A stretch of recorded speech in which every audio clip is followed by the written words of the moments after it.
My name is Finn Gallagher. I'm 32 years old, a community lecturer and social activist living in Boulder, Colorado, a town resting at the foot of the Rocky Mountains, where pine-shaded paths wind through meadows and golden sunsets paint the horizon. Boulder is not only where I live, it is where my memories remain both as splendid as a masterpiece and as sharp as hidden blades. This is the story of my family of the magnificent mansion in the southern suburbs where I grew up, and of the secrets that shattered the perfect facade my mother spent years constructing. As a child, I thought my family was flawless. The mansion stood proudly on a hill surrounded by ancient oak trees and my mother's rose garden. From the outside, it looked like paradise, glittering windows, grand dinner parties with guests in fine gowns, laughter ringing through the dining room, and my father, Patrick Gallagher, raising his glass to toast success. He was a renowned biotechnology entrepreneur, often away on business but gentle when home, teaching me about stars and seeds as though the universe were ours to understand. My mother, Denise, was stunning with golden hair and a smile that won every guest. She orchestrated the social circles around us, ensuring our family image gleamed. Yet at home, her smile vanished. Her words cut deep, often cold and cruel, and I, a sensitive boy, felt every wound. My grandmother, Lucille, moved in after my grandfather died when I was 11. Petite, silver-haired with patient brown eyes, she gave me the only true sense of safety in that house.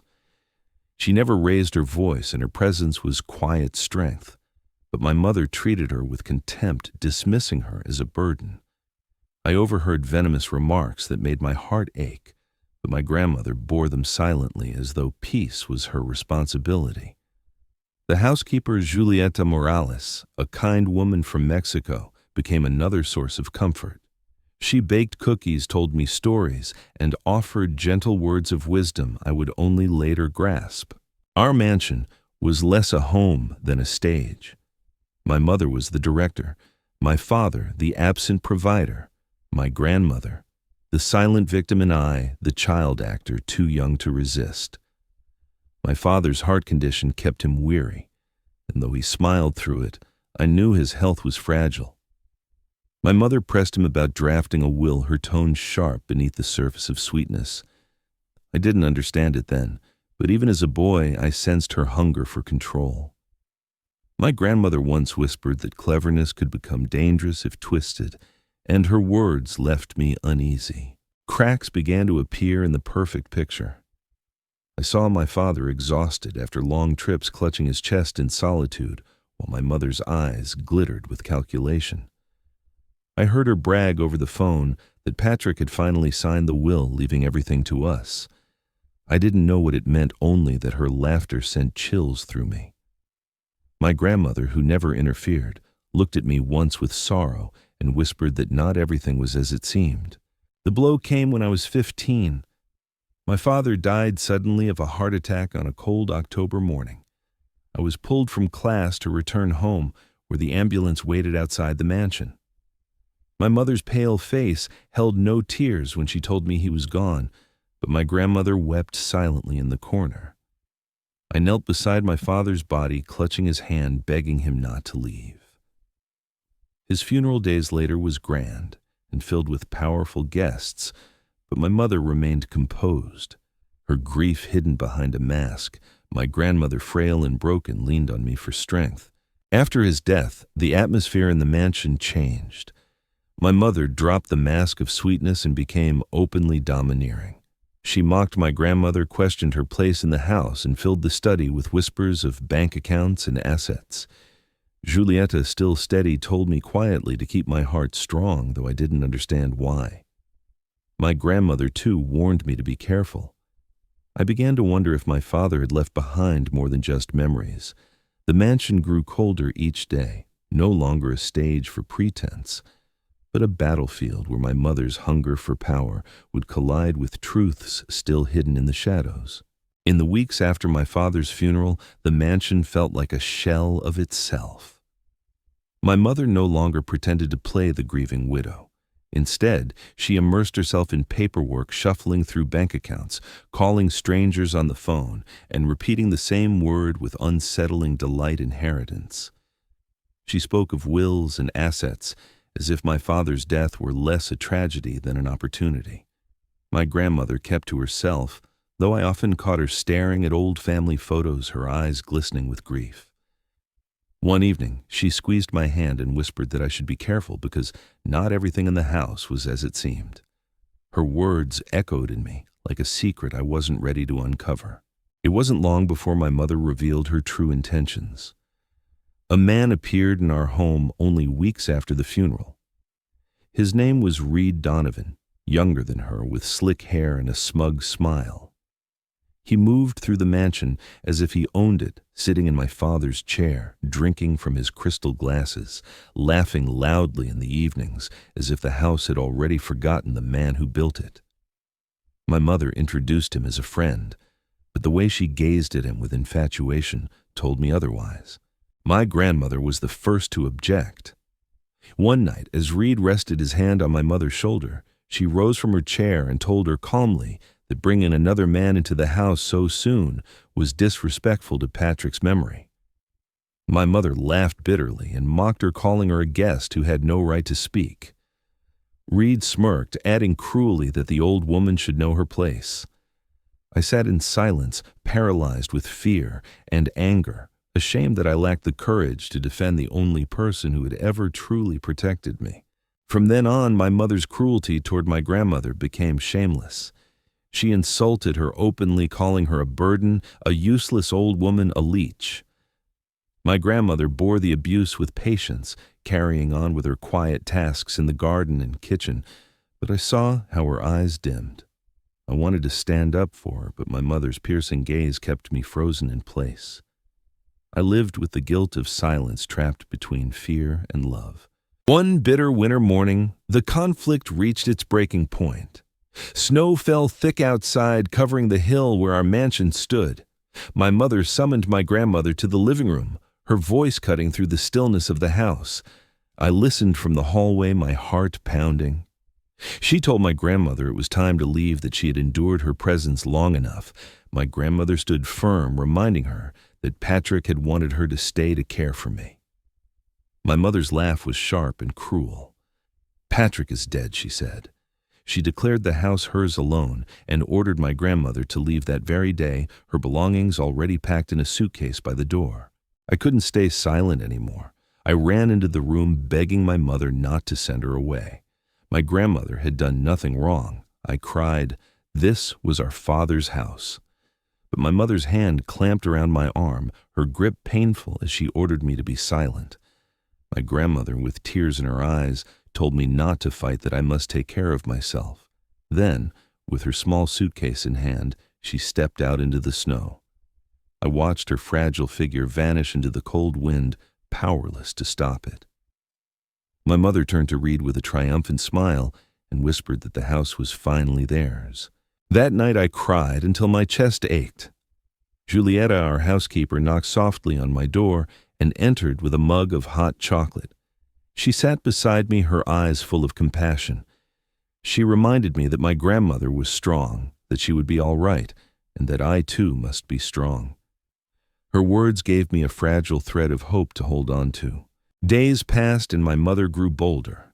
Reed became a permanent fixture in the mansion, his laughter and arrogance spreading through every room. I avoided them as much as possible, burying myself in my books and hiding in my room. But the weight of their presence, combined with the absence of my grandmother, made the house feel suffocating. My mother, obsessed with securing her hold, spoke constantly about my father's will. She insisted that everything belonged to her and to me, and that soon we would settle matters with the lawyer. But the sharpness in her voice betrayed a deeper hunger. One morning, dressed in a black business suit, she ordered me to come with her to the lawyer's office. I asked timidly what this had to do with Grandma. Her eyes flashed with irritation, and she told me to stop asking childish questions. Julietta, clearing the kitchen, gave me a worried look and whispered to be careful. I didn't know why she said it, but her words left a chill in my chest. The ride to the lawyer's office was silent, my mother's knuckles white against the steering wheel. When we arrived, Simon Adler, my father's attorney, greeted us. He opened a thick file, his expression calm but grave. My mother demanded the transfer of assets, confident that the will named her and me as sole heirs. But Simon shook his head gently. Patrick had indeed written a will, he explained, but a year before his death, he'd created something else, a living trust. All his assets, including the mansion investments and company shares, were transferred into it. The will no longer applied. I saw my mother's face pale, her hands trembling. She demanded to know who the beneficiaries were, but Simon refused to disclose details until a separate meeting. He told us only that Patrick had been deliberate in setting it up to protect the people he loved. My mother stormed out of the office, her fury barely contained. In the car, she gripped the wheel so tightly her knuckles turned white, muttering that no one would take what was hers. At home, she told Reed about the trust, her voice trembling with rage. For the first time, his smug confidence faltered. They argued in low tones while I listened from the stairs. Later, my mother declared we would go to the bank the next morning to open my father's safe deposit box. She was determined to regain control. But Julietta's quiet warning echoed in my mind. Things would soon become clear. The next morning, the winter sun was pale over Boulder, and the roads glistened with ice as we drove to the bank. My mother was dressed sharply, her blonde hair tied into a severe bun, her lips pressed into a hard line. She radiated determination as though the weight of her rage had hardened her into steel. I sat quietly in the back seat, watching the Rocky Mountains slip past the car window, my chest tight with dread. At the bank, we were escorted into a small, sterile room where my father's safe deposit box was kept. My mother presented the documents with the confidence of someone certain she would reclaim control. But the bank employee glanced over the papers and hesitated. Then, with a polite but uneasy tone, she explained that the box was not accessible to my mother. It was managed by Simon Adler, the attorney as trustee of the living trust. My mother's face turned ashen. She raised her voice demanding access, insisting she was Patrick's wife, that no one had the right to shut her out. The employee, nervous but firm, explained that all assets, including the contents of the box, the mansion, and properties, had already been transferred to the trust. She left briefly and returned with a copy of the documentation. My mother snatched it from her hands, her eyes scanning the lines until she froze. I caught a glimpse of the paper, and my heart skipped as I read the words, "Primary beneficiary Lucille Gallagher." The room fell silent. My mother's voice cracked as she whispered my grandmother's name, then rose into a scream. She turned to me with wild eyes, demanding to know if I had known anything. I shook my head quickly, but inside me, a flicker of hope sparked. My father had left everything to my grandmother, the one person who had endured cruelty in silence, but had never stopped protecting me. On the drive home, my mother's fury boiled over. She muttered that Patrick had betrayed her, that he had given power to an old woman, and she swore she would fight back. Reed was waiting in the living room when we returned, sipping wine as though he were the master of the house. When she told him about the trust, his smug expression finally cracked. He paced angrily, declaring they had to do something before Lucille ruined everything. My mother's response was cold and sharp. She would sue, she would fight, she would never let my grandmother win. I lingered in the hallway, hidden from sight, listening as Reed pressed her for a plan. My mother spoke with desperation, her words tumbling out. She would call her lawyer. She would find a way to break the trust. I heard her voice over the phone, rising with anger, demanding answers. Upstairs, I sat alone in my room, my heart pounding, torn between fear and the fragile thread of hope that my grandmother might return. The following morning, I woke to the sound of my mother and Reed arguing again. Reed's voice was sharp with frustration, telling her that the trust was locked tight and could not be broken. My mother's shrill reply echoed through the house. She refused to lose everything. I crept down the stairs, drawn by the tension, when suddenly the doorbell rang. The sharp chime cut through their argument like a blade. My mother froze, her eyes narrowing. "Who's here at this hour?" she muttered. Reed rose to answer, but something urged me forward. I opened the heavy door, and there, standing in the pale morning light, was my grandmother. She wore a gray coat, her silver hair neatly tied back, and her warm brown eyes fixed on me with a strength that made my throat tighten. Beside her stood Simon Adler, holding a stack of documents. "Grandma," I whispered, my voice breaking. My mother appeared behind me, her sharp intake of breath slicing the air. She demanded to know why Lucille was there, spitting venom, declaring she had no right to return. But my grandmother stepped inside with quiet authority, as though reclaiming what was already hers. Simon followed his expression, calm but unyielding. He addressed my mother with a steady voice, advising her to remain calm. He explained that the trust was legally binding and that Lucille was the primary beneficiary. The mansion, the assets, and the company's shares were now under her name. My mother's face drained of color, her body trembling with fury. Reed shouted that it was nonsense, but Simon silenced him with a cold glance, reminding him he had no place in the matter. My grandmother stood tall, her voice calm, but filled with steel. She told my mother that this house no longer belonged to her, that it belonged to her and to me as Patrick had wished. My mother's mask cracked, and for the first time I saw desperation overwhelm her pride. She lunged for the documents, shouting that she would sue. But Simon stepped back firm and composed, telling her that Patrick had been thorough and that no court could undo his wishes. I stood close to my grandmother, clutching her trembling hand, feeling both relief and sorrow. My father had protected us even after death. My mother collapsed onto the sofa, sobbing not with grief but with defeat. Reed, sensing the battle was lost, slipped away quietly, abandoning her. For the first time in years, the mansion no longer felt like a prison. It felt like my grandmother and I had taken it back. My grandmother did not raise her voice or gloat. She stood in the center of the room that had so often been a stage for my mother's performance and reclaimed it with a stillness that felt like truth. Simon placed the documents on the table and waited. The house was quiet in a way I had not heard since my father died, as if even the walls were listening for the first honest words to be spoken there in years.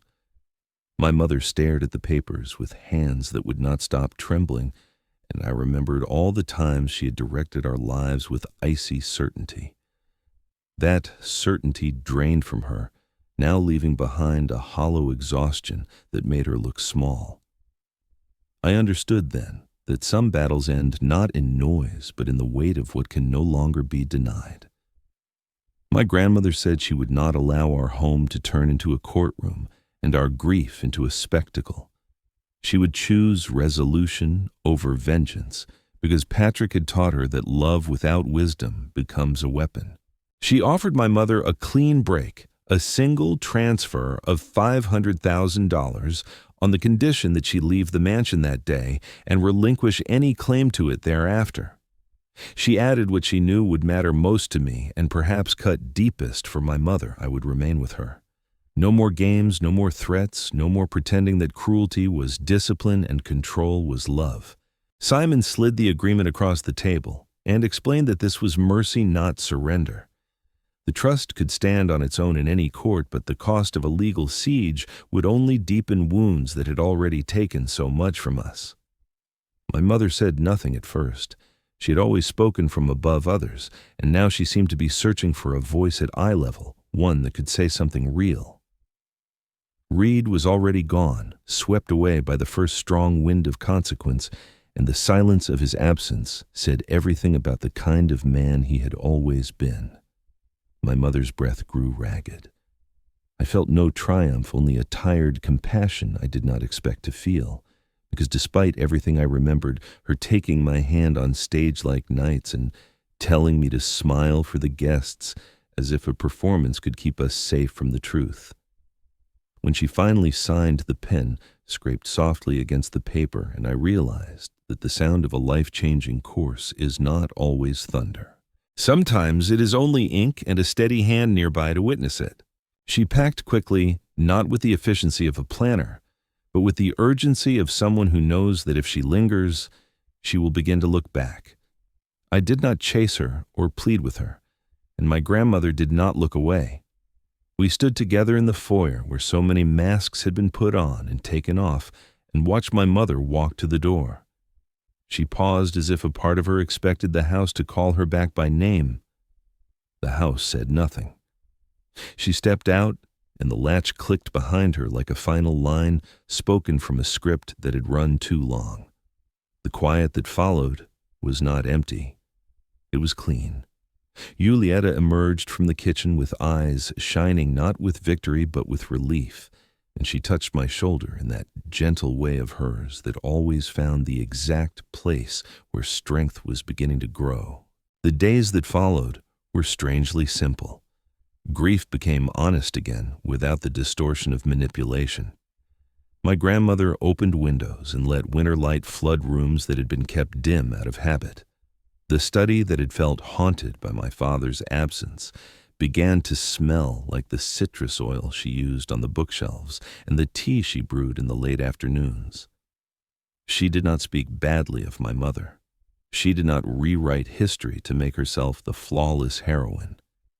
She simply moved through the house with care and steadiness, and the house responded as if it had been waiting for a keeper instead of a curator. I learned that healing is not an event but a rhythm, and that rhythm is set by ordinary acts repeated without fanfare. We ate at the table without guests, and conversation returned like birds in spring, skittish at first, then bolder. Julieta remained, and I saw clearly what I had always half known: she was not staff. She was family.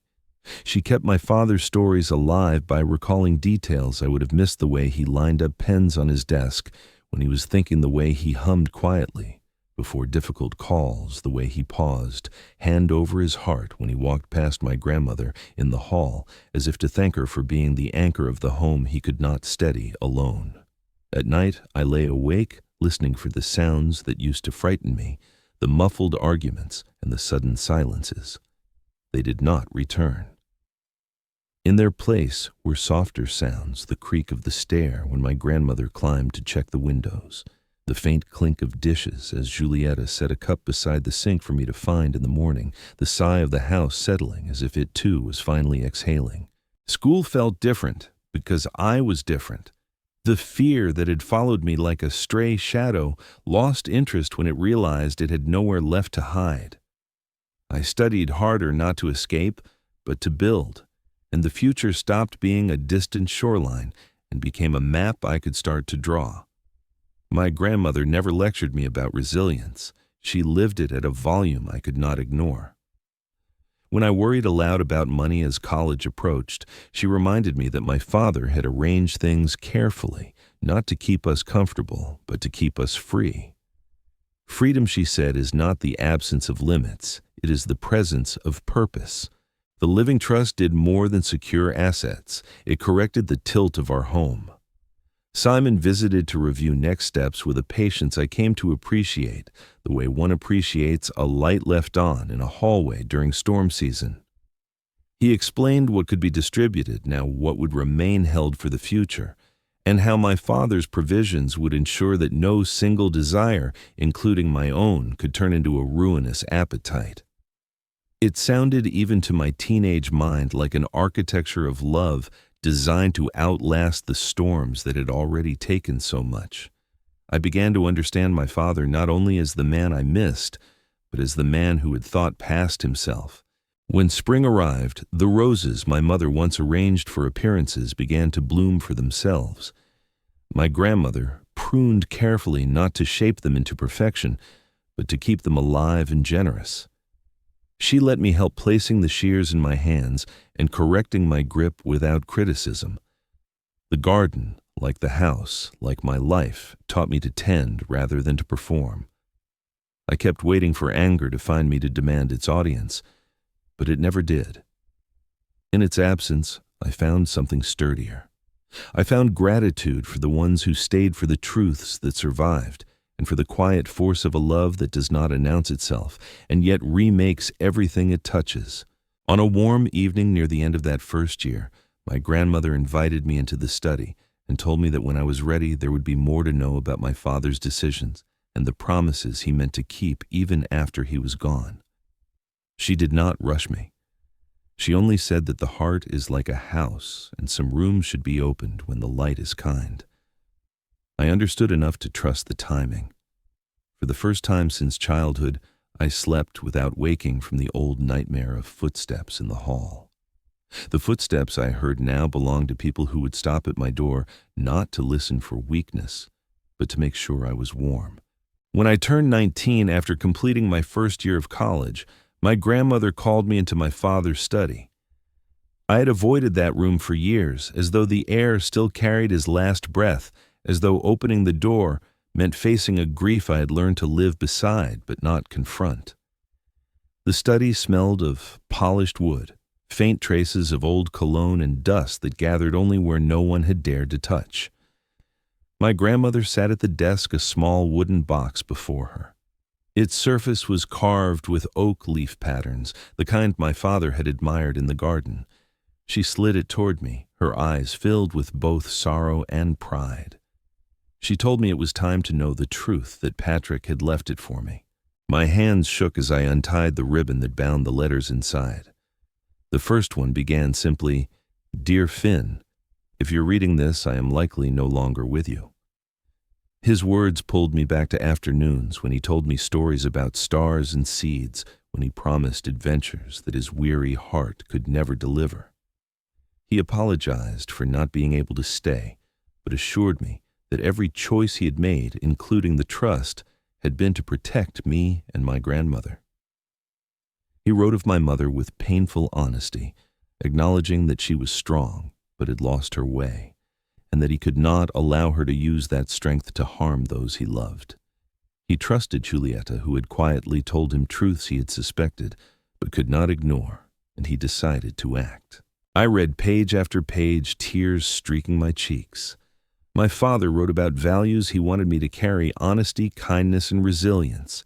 He warned me not to let greed or deceit guide my steps, but to live by the lessons my grandmother embodied. Each letter felt like a conversation across time, as though he had known I would need his voice most when I felt most alone. Among the bundle was a final letter not addressed to me, but to my grandmother. Her hands trembled as she opened it, reading aloud words that broke and mended us both. "Dear Mom, I know what you endured. I'm sorry I let you bear so much in silence. Thank you for loving Finn when I was too tired to see how much he needed it. Everything is left to you because I trust you to protect him better than anyone." My grandmother wept, and I held her, understanding at last that she had carried her pain not as a victim, but as a shield. Those letters became a compass. With them I saw my father, not only as the man I lost, but as the man who refused to let deceit destroy us. I studied harder, driven not by fear, but by the desire to live in a way that honored his words. I chose environmental science, inspired by afternoons spent gardening with my grandmother. She often told me the earth is our home, and if we do not care for it, no one will. Her simple wisdom shaped my path more than any lecture or textbook could. I began organizing cleanups in Boulder, working on projects that sought to heal land the way I wished to heal people, through patience, persistence, and care. The mansion, once heavy with shadows, transformed under my grandmother's presence. Rooms that had been stages of deception became spaces of honesty and warmth. Giulietta remained with us, her laughter in the kitchen a melody of belonging. We ate dinners together, not in silence or spectacle, but in conversation. Some evenings we simply sat by the fireplace without speaking, the quiet carrying more comfort than words. Slowly, I learned that healing was not forgetting, but living so fully that memories of pain lost their sharpest edges. Years passed, and I grew into the kind of man I believed my father hoped I would become. I had friends' purpose, and the guidance of a grandmother who showed me resilience was not loud but steady. When I was 24, she passed away. It was autumn again, leaves blanketing the garden in gold. She left me with one last letter, her handwriting, delicate but firm. Dear Finn, live wisely. Do not let anyone take advantage of you. Do not trust blindly even those you love most. All that I leave the mansion, and the trust is yours now. Use it to do good. Her words were both farewell and blessing. Her absence hollowed me, yet it also pushed me toward purpose. I invested the assets into a fund for abandoned elders, naming it the Lucille Fund. I converted the mansion into the Lucille Center, a place for seniors to find comfort and for children to learn about the environment. Each time I stepped inside, I felt her presence, small but unyielding, guiding me still. I realized the mansion, once a prison, had become a sanctuary not only for me, but for the community. Years later, I heard of my mother. Through an acquaintance, I learned she lived alone in a small town working as a waitress. Reed had abandoned her when the money ran out, and she was left with nothing but regret. I felt no triumph, only sadness. Greed had taken everything from her family, dignity, and love. My grandmother had been right. Hatred hurts, only the one who carries it. I forgave my mother not by seeking her out, but by letting go, by refusing to let bitterness chain me to the past. Looking back, I understood that my father's trust had saved us, but it was my grandmother's strength that carried me into the life I now live. She taught me that love requires courage, that forgiveness is not surrender, but freedom, and that the truest wealth is not in houses or accounts, but in the lives we build from kindness. The years that followed became proof that wounds can turn into seeds if cared for with love. I dedicated myself to teaching, becoming a community lecturer who could share not only facts about the environment, but stories of resilience and the lessons inherited from those who came before me. The Lucille Center grew into more than I had imagined. Seniors once forgotten by their families found companionship there. Children planted their first trees in the gardens, and neighbors gathered to create a stronger community. The house that once rang with false laughter now carried the sound of real voices, unpolished but sincere. Each corner bore witness to the truth that even places scarred by cruelty can be remade into sanctuaries when love is chosen over greed. Sometimes, standing on the porch at dusk, I would watch the sun descend behind the Rockies and feel both of them near my father with his quiet wisdom and my grandmother with her patient strength. I would hear their words in the rustling leaves: live honestly, live kindly, live wisely.